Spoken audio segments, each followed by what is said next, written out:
I'd like you to watch this video, especially if you're a young man who is not married, or you just got married and you started having a family. Please watch this animation.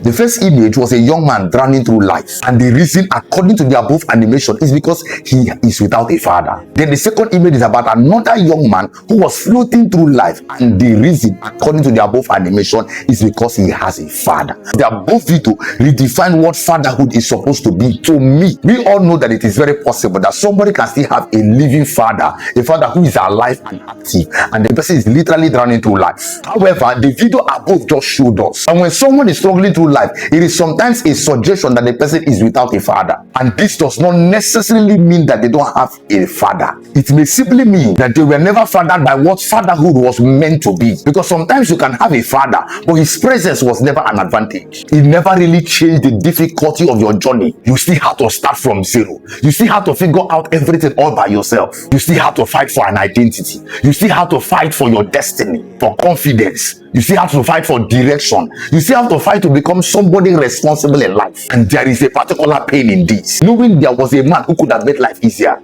but yet his presence never changed the weight you had to carry. So you entered life without a head start and spent years fighting resistance, as somebody before you should have helped you overcome. This is why fatherhood is bigger than having children. When you become a father, please don't just give your children life. Give their lives a leverage. Let your wisdom shorten their confusion. Let your discipline strengthen their character. Let your sacrifices become their head starts. Let your mistakes become lessons they don't have to repeat. Let your stability become the soil where their confidence will need to grow. Because my prayer for you is that your life will become a fertile ground for the next generation. That when your children come, they won't have to spend their entire lives recovering from your wounds, fighting your limitations, or starting exactly where you started. Every time I see young men who do their lives carelessly, I stop to wonder if they understand that their life is supposed to be a shoulder for their children to climb and see father. My prayer to every young man out there is that may your children inherit courage where you inherited fear. May your daughters inherit security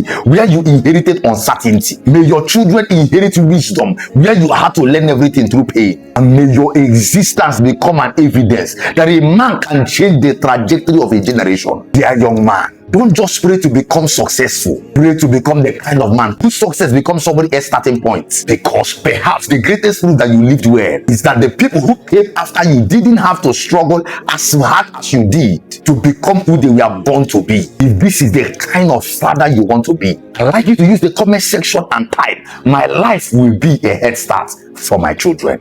May God bless you. See you again.